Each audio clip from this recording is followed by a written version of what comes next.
Hey all, so the title of our presentation is Violence Against Animals as Violence Against Children. We're going to look at the implications of the United Nations Convention on the Rights of the Child, specifically General Comment 26 and concluding observations. My name's Debbie and I'm a member of the European Link Coalition. I'm a practicing psychotherapist. I'm an animal activist and I'm also a PhD candidate undertaking further study on the intersection between violence inflicted on animals and the impact on children. My colleague Roshni. Hi, I am Roshni, and I am a criminologist. I examine the link between childhood adverse experiences and pathways to violence and other maladaptive behaviors. I specifically examine the consequences of childhood exposure to violence on individuals and communities. Thank you, Debbie. And I'm also a member of the European Link Coalition.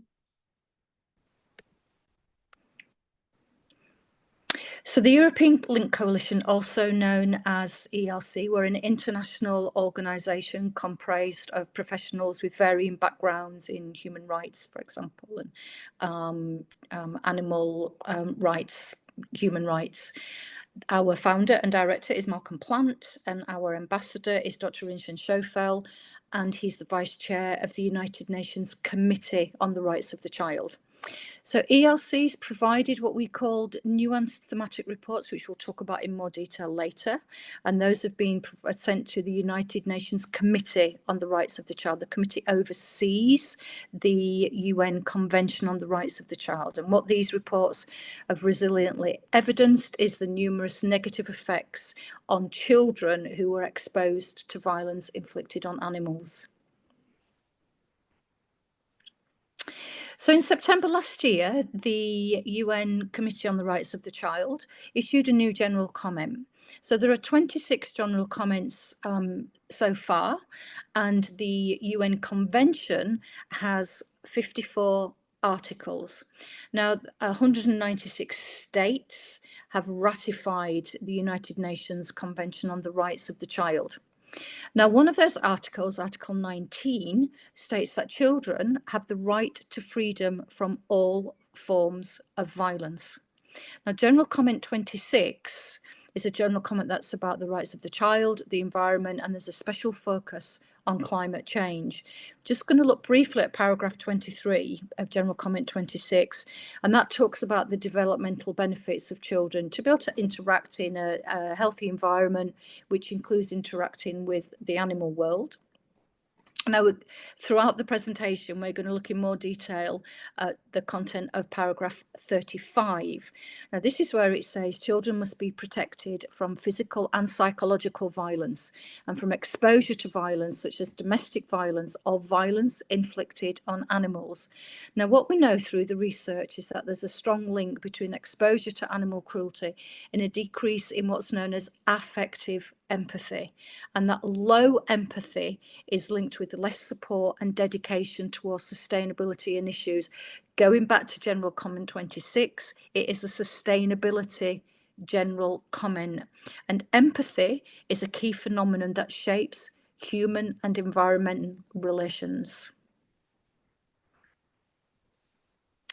Now we're just going to look at something called concluding observations. Just going to briefly look at these because they are relevant. Now, those 196 states that have ratified the UN treaty, they have a 5-year reporting cycle, and this is where they appear before the committee. Now, this committee is made up of 18 experts, and what these 18 experts can do, they can issue states with what are called concluding observations. So before General Comment 26, the one where the paragraph 35 talks about children being exposed to violence inflicted on animals. So we go back as far as 2014 when concluding observations were issued to Portugal, and this was specifically about children witnessing bullfighting. There were other countries then after 2014, France, Spain, Ecuador, for example, who were issued with similar concluding observations.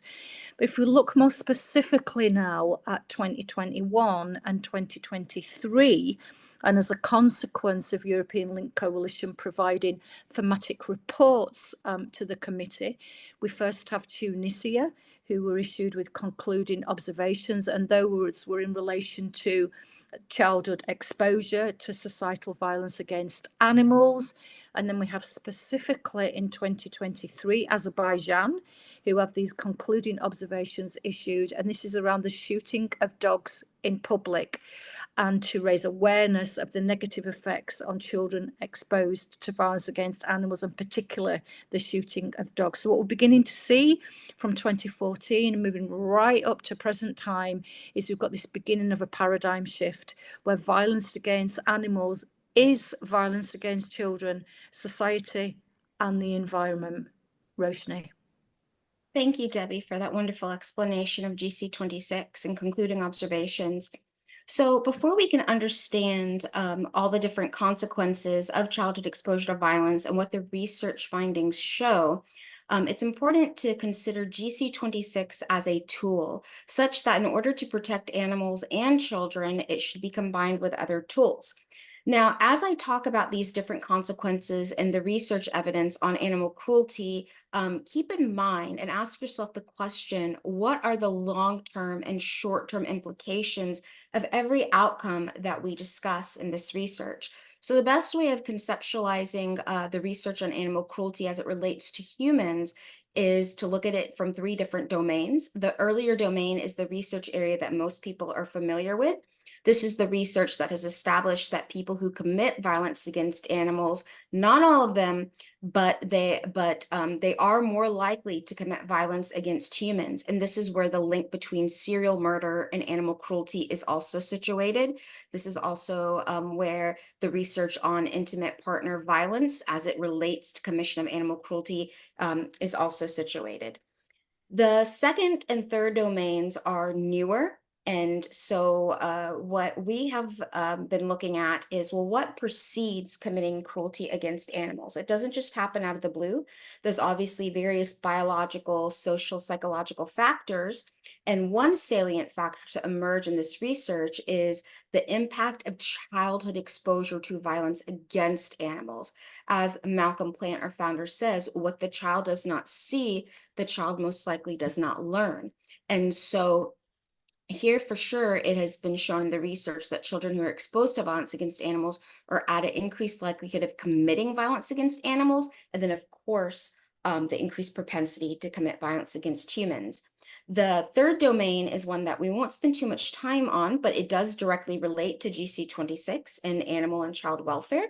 The best way to illustrate this is to think about the pollution from large-scale factory farms and how that impacts the physical environment as well as the people living there. So we know that in large-scale factory farms where there tends to be animal cruelty in response to that production demand, it's more likely for diseases to spread. A lot of that has impacts on how animals are processed as meat.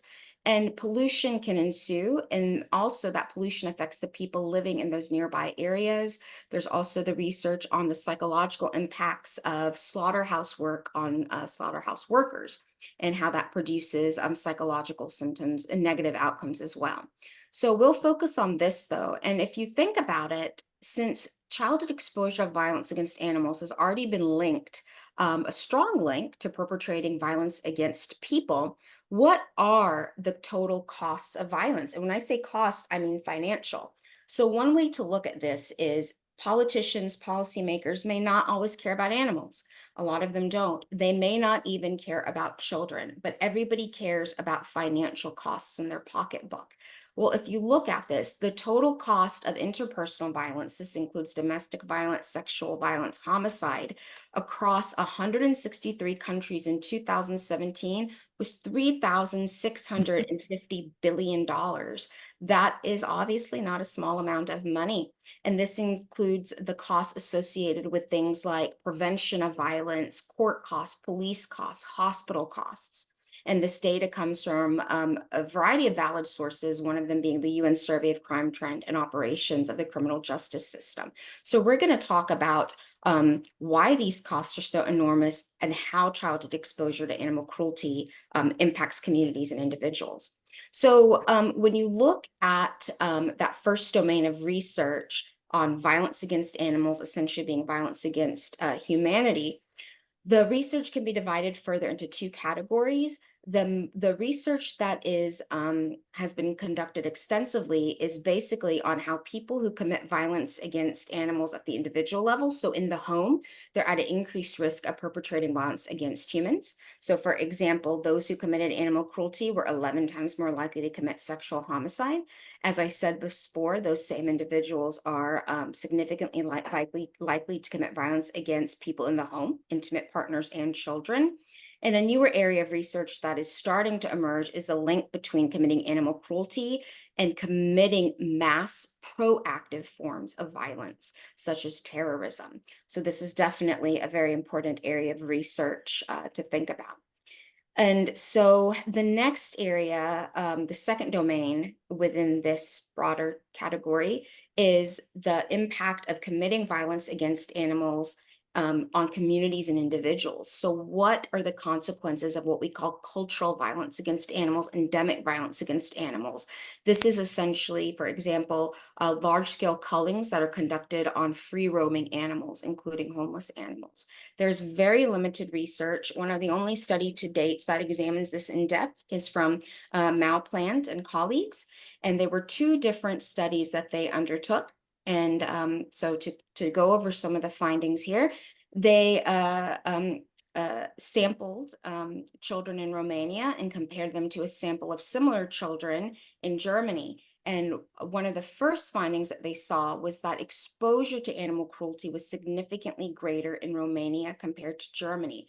So children in Romania were more likely to report witnessing animal cruelty and committing animal cruelty. They also found that girls compared to boys were less likely to commit animal cruelty, but still more likely to commit it compared to girls who had not witnessed animal cruelty. And so one of the mediating factors here that explained that finding was that, the research shows that females tend to have higher levels of what we call emotional empathy, or otherwise known as affective empathy. And because the girls were higher on average in emotional empathy, they almost had like a buffer effect from being more likely to commit animal cruelty. But the downside here is that because of that higher empathy, they're more likely to have psychological distress problems, like internalizing problems, like sleep problems, depression, crying fits, and so forth. But empathy, of course, is a key factor here. The second study really, I think, brought out one of the main findings of the study was that cultural norms and values about animals is one of the most predictive factors of childhood exposure to animal cruelty. In countries where animal cruelty is almost condoned, children are more likely to witness this animal cruelty. And it's not just specific to the countries, it's even within the country. So not just between countries, but within country differences. So rural youth in Romania witnessed more animal cruelty and domestic violence compared to urban youth. They also subsequently had a higher rate of animal cruelty commission. And so one of the biggest take-home messages from this is that before children inflict violence on animals, they are exposed to endemic animal cruelty and human violence, often which is culturally endorsed, or it's the cultural norm. And so following on this, we decided to examine all the studies, which weren't that many if you think about the gravity of what childhood exposure to animal cruelty is associated with. But we did find about 17 studies that met the criteria of, our methodological criteria for the systematic review.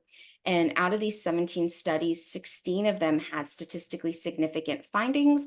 They ranged from P was less than or equal to 0.05 all the way to P was less than or equal to 0.001. So very statistically significant. But also the effects they were substantively significant, meaning that these are real tangible effects. It's something that most likely would be noticeable in these populations. And these were the outcomes. So depending on the study, they either examined one of these outcomes, some examined all three of these outcomes. And so what we found overall was that children who were exposed to animal cruelty, especially children who were younger, they had an increased likelihood of committing violence against people, internalizing and externalizing behavior. Externalizing behavior includes things like bullying, aggression, and acting out, and then also committing violence against animals. And the effect sizes, I think, for many of these studies were around a medium, which is pretty significant if you think about how many different factors can predict all three of these outcomes. And so, what is actually happening here? What are the mediating processes? I guess you could say almost the causal pathways that link childhood exposure to violence against animals to these two different adverse outcomes. Well, we know that social learning processes play a role. There's an extensive body of literature showing that children who are exposed to violence in general, are more likely to learn the different mechanisms. And of course, this isn't without any other contextual factors to consider. So, for example, the age at which the witnessing occurs, the extent of witnessing, consequences to the person who's perpetrating that harm, all of this matters of how ingrained these processes become and how likely they are to lead to this negative outcome. As Debbie mentioned earlier, empathy erosion is a big concern here because children who are exposed to violence against animals over time could be looked at as a survival mechanism, but over time they become desensitized and empathy does drastically decrease. For some people, some kids, there is cognitive dissonance. So, cognitive dissonance is the mental distress that occurs when we hold two conflicting viewpoints about something. And the best way to kind of conceptualize cognitive dissonance in this model is the research that has come out from our colleagues looking at childhood impacts on children who are working in the dog and cat meat trade industry. So what they found was children are often very, cognizant of the sentience of animals, and they don't like seeing the animals suffering, but because of the conditions of their forced compliance, they are engaging in violence against animals. And they also have some of the psychological symptoms like depression, anxiety, sleep problems, and so forth. The next area to talk about is the next mediating mechanism is the trauma-induced strain. So what we mean by this is that when children are exposed to violence, it creates physiological changes in the body, especially if that violence becomes normal and it's occurring over a period of time, and especially if that violence is severe in context. And so I'll talk a bit more about this mechanism and why for children who are exposed to violence against animals, why it can lead to psychological and physical health issues. All right, so to understand this body of research, it's important to know that children tend to be higher in biophilia. Biophilia is our innate connection to the physical world around us, the environment around us. This also includes our connection with animals. And so, what we have learned from the general literature on what we call adverse childhood experiences, so childhood experiences that can have long-term negative consequences, is that exposure to violence in general can lead to physical health problems in the long run. And these physical health problems cannot be explained by necessarily behavioral choices. What the research shows, and there's actually extensive research, is that there is chronic stress that occurs at the physiological level when children are exposed to endemic violence against humans and animals. Their body goes into a fight or flight mechanism state. And because of that, cortisol is produced in higher levels. Cortisol increases inflammation in the body. It's not meant to be elevated long term. And that inflammation is responsible for a lot of physical health problems like heart disease and diabetes, even things like arthritis. And so you're probably wondering, well, what does this have to do with animal cruelty? Well, when you're looking at GC26 as a tool, this is where you can start looking at the costs. Think about the financial costs associated with communities where children are having all these psychological problems and physical health problems. What are their healthcare costs? Okay. Also, what are the financial court costs, the policing costs, prevention of violence costs? And if you want to, just to kind of specify what we mean by psychological distress in these children. This is an example of some of the qualitative interview responses that Debbie and other volunteers got from children in Morocco in their qualitative data. This is the most tame quotes, I guess is one way to say it. And so these are children that are exposed to chronic endemic cruelty. It's ingrained in the practice of cullings. And you can see this here. I felt fear. They're like family. It's not okay to kill stray dogs. If you want more information, and I caution you, the videos on there are very disturbing. You can look at our website here, and we have sent some of these videos to the United Nations Committee on the Rights of the Child. And I think everybody has agreed that, you know, while we have a choice to not watch those videos, the children who live and breathe this every day do not. So with that, I will go back to Debbie so she can tell you how you can use GC26 as a tool. Thank you, Roshni. And as Roshni said, the videos are available on the ELC website, and some of those videos, as Roshni said, were sent to the committee along with the body of research, which then guided the committee to include in General Comment 26 that children must be protected from exposure to violence inflicted on animals.